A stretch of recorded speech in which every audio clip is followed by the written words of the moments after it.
Hello everybody and welcome back to the United Spotlight once again. An update on the last couple of games, as I've gone off through them on every game because there's that much other content out there. I'll do a couple of games at a time. There's all these more serious channels than mine. I just like to talk about United casually and as a fan and what's going on. So let's get into it. I mean, the Liverpool game quickly. Probably the best performance United have had in a long time. 3 to 5 years probably. I mean, what's been a better one? We've had a couple of good results against City and Liverpool before, but really on the break, first half especially, I thought was extremely good against Liverpool. Second half, they got back into the game. People getting carried away again. Liverpool's still dominated the game in my opinion, and we've got a long way to go, but amazing result. And after losing the first 2 games of the season, being in front of Liverpool after 3 games is absolute madness, the way things have been carrying on lately around Man United. And then into the Southampton game, I thought we were poor, really. Defensively very good. Going forward, awful. Rashford is not a number 9. Sooner Ten Hag learns that, the better. We desperately need a 9. I think Ronaldo will go. Martial's too injury prone. And yeah, that is what I think about that. Talking about the front line, straight into the newest news around at the time. We're apparently going to sign Dubravka for £5 million, which, yeah, whatever. He's going to play the odd game, innit? Decent backup keeper, got no real problem with that. Antony's the big one, and €100 million. What do I think of that? £85 million. Too much is the answer, but everyone's too much this window. Martinez is too much. Teams all around the world are paying too much. Anthony Gordon, 60 million is the madness. If he goes to that. Nunez to Liverpool for 85 million is too much. I mean, people rave on about Nunez to me like he's Haaland. That barely anyone had heard of him before the start of this window, and all of a sudden everyone went mad for him. It's too much. Anthony's too much, but we left it too late in the window. We're paying the price after Ajax have had their whole team ripped apart. Quick reflection on the whole window. I know it's not totally over yet, and I'll do a full reflection in a different video. Players that we've brought in. Forget how the window was gone, as in the drama and the saga of it all, but Antony, great signing, in my opinion. What I've seen of him, he looks like tenacious. He reminds me of a young Ronaldo or Neymar, the way he runs at people. Will he be able to do it in the Premier League is another matter. Martinez, I think he's been quality. Yeah, he looked a little bit ropey against Brentford, as I said, but he was next to Maguire. Since he's had Malacia one side and Varane the other, the back 4 have looked like they're absolutely on another level that they've looked for the last 5 years, probably. I think he'll be a great signing. He's rough. He's tenacious. People bang on about his size. For me, size doesn't really matter that much as a centre-back. Yes, it's obviously helps. Probably for set pieces more than anything else. But I think defending against strikers, it's especially in the modern game, it's not about doing it in the air. It's about being able to read the game and being quick on your feet. And he's got that. Malacia, I think he's just shows time is up. He's young again, tenacious. He can get backwards and forwards as much as you want him to. Got to see more of him really to see if he can cut it long time, but I'd like to see him stay in the team in front of Shaw. Delo over the last 2 or 3 games looks like he's an aggressive defender as well, which is something that he's not shown previously. And obviously we know he's got some decent quality going forward, so. And just a word on Varane as well. He's just different class. I mean, how is that guy been left on the bench for Maguire? I know he's injury prone, but if he's fit, the guy's got to be playing. I mean, it's going to be a strong test for him. And I would think, especially the group we've got in the Europa League, he might be safe for the Premiership, because really we should be walking that group in the Europa League. So I expect to see Sean Maguire and the likes playing in the Europa League, to be honest. And Varane's safe for the Prem. And maybe the FA Cup, probably, because we've got to go for at least one cup, haven't we? So that's that. Eriksen, I think he's done all right. He's running out of steam later into games. But he gets hold of the ball. We know he's got quality. So, yeah, no problems with them. Antony's a big one, really big. Him and Sancho on either wing with a proper centre forward could be very dangerous. The problem is we haven't got a forward. And I'm ranting on it a bit here. I can't even remember what I've been talking about, but the Southampton-Liverpool games have been good, solid performances. We need to build on that. I just want to talk about the Glazers for a second. I'm 100% Glazers out. And I know this is a Man United channel, so no one, probably non-Man United, is going to watch it. But the problem I have with the media and a lot of other fans who say, well, they've spent the money. The reality is the Glazers have not spent any money. Man United have created this money, and all they have done is spent Man United's money. They have invested not 1 pence into this club. We have £500 million of debt, which they bought us on, which have never paid off, even though they've put £1 billion back into the team and taken 1.7 billion out to line their own pockets. Yes, the only owners in the Premier League who take money out of the club to line their own pockets. Not one other club takes dividends. Not one other club takes profit, and they've taken 1.7 billion that the club's generated. That is after we've spent $1 billion on players. If the Glazers wanted to win, we could have been spending 200 million on Antony, and we wouldn't have been blinking an eye, because we'd have over twice as much money. They've drained the club from everything it's worth. The ground is a state, leaking. You saw the pictures of it being painted the other day where it looked like you'd got an old frigging Ford Sierra that's been on your driveway for 30 years and the bonnet's gone light frigging red when it's supposed to be pearlescent. Training ground's not up to standard. We've not been able to get the players through the door we want.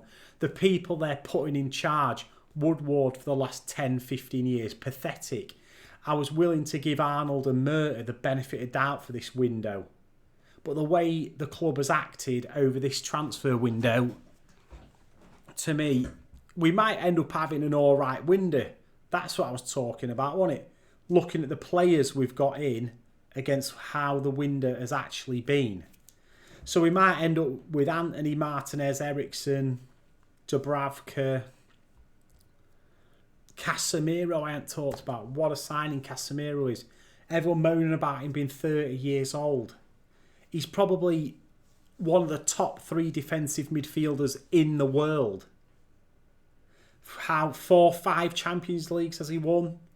He's there with Varane, who he's been with. He's at the minute with Ronaldo. They know how to win together. And if nothing else, being 30 in Varane, Ronaldo experience, won it all, changes the mindset of that whole team.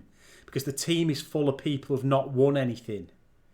And the spine of the team now, if Ronaldo stays, Casemiro, Varane and De Gea, they all know how to win. And it is huge. But overall, I think the window players-wise, in the end, will probably be a good window. We'll end up with 5 or 6 players that are going to go probably into the first team and make a massive difference to that team. So I would say if everything had gone smooth and we'd spread these signings out over the summer and it had gone like everyone else has, like we actually had it planned that these are the players we're going to get and we'd been fed them all summer, you'd give it an 8. The way the club's acted over the summer, though, is probably a 2. We were in for Frankie de Jong from the start. It was like, we're going to get Frankie done first, and then we'll go and get whoever else we were going to get after. But it dragged on and on and on and on and on. Signing nobody. We picked Malacia out, I think, Lille or someone, or Leon. We nicked him off them, so we didn't do any negotiating. We just was like, well, we'll just beat their fee. Martinez we overpaid for. Eriksen was a free. Casemiro, we've just basically gone to Madrid and given whatever they wanted for it to get him out of there. And Antony we're going to pay 100 million quid for. I mean, it's hardly looking for a bargain, is it? Or going into the market and scouting and finding someone no one's ever heard of and bringing him to the club for 25 million, which is what I think we would have done if Ranić would have stayed. But some people say it ain't my money, spend what you want. And for some extent, it isn't. And I don't actually care if we spend 100 million quid on Antony. As long as he's what Ten Hag wants and he gets played into a system properly and he performs.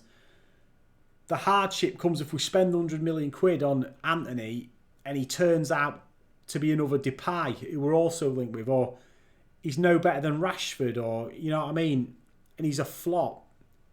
Hopefully he knows Ten Hag, he can slot straight into the system, he'll understand what's needed of him, and no one will be talking about how much he costs because he will be a decent signing, hopefully. But yeah, I was on about the Glazers. Well, I'm sorry, I'm all over the place on this video. I should start writing stuff down again, but yeah, Glazers out. The movement needs to continue. I was on about how the media don't portray it, and a lot of fans from other teams just see that we keep spending loads of money. And I was talking about willing to give Murta and Arnold the benefit of the doubt for this summer, but the way the club has acted, and I don't put all the blame on them. I do think Ten Hag was stubborn for De Jong and he wanted him and then to build around him. And they realised after losing the first 2 games, we've got to get someone in, because if this Frankie deal don't go through, we're going to end up with no one. They've gone into panic mode of getting Arnautovic and Rabiot, and now we've got frigging Antony and Casemiro. We've gone from frigging Poundland to shopping in Versace or summer overnight since the Glazers out movement's gone. And I'm completely with all the other channels and that out there that totally say that we cannot just pretend or forget about the Glazers out movement.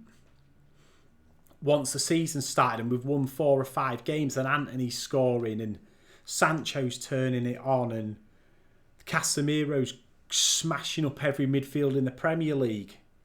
After we've won 10 games in a row, this message still needs to be there from everybody, in and out of social media.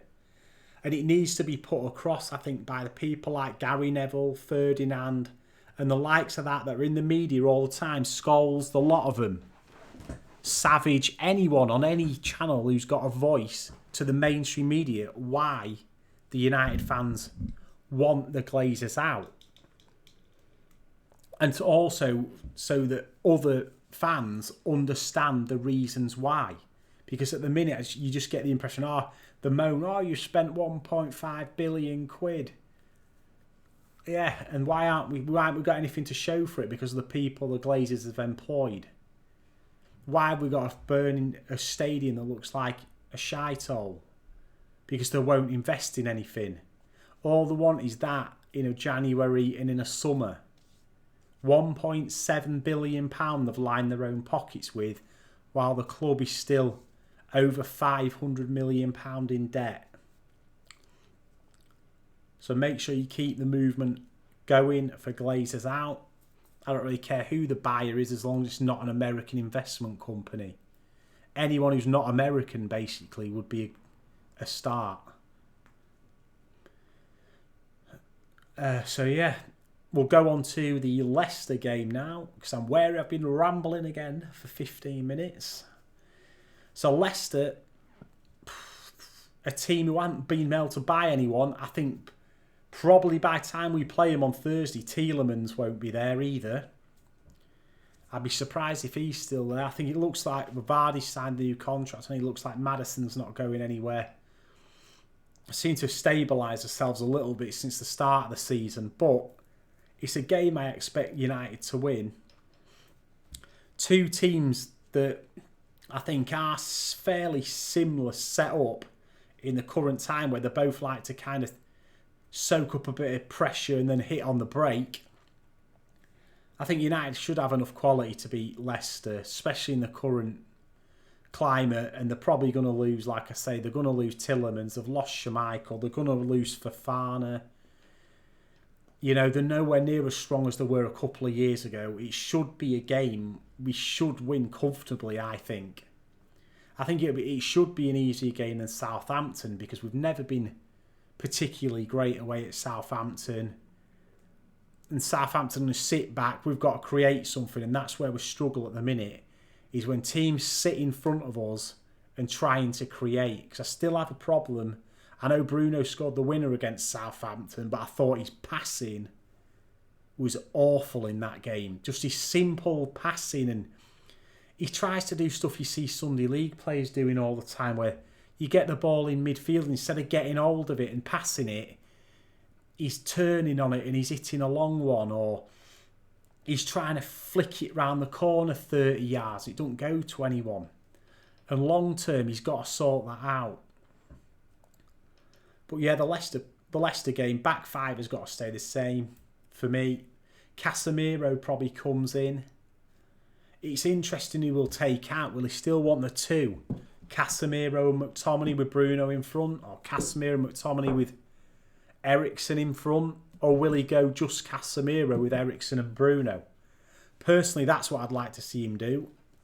Casemiro, Eriksen and Bruno, and then probably after an hour, 70 minutes, when Eriksen's starting to run out of steam, you can bring McTominay or Fred on to shore it up if we're in a position where we're winning.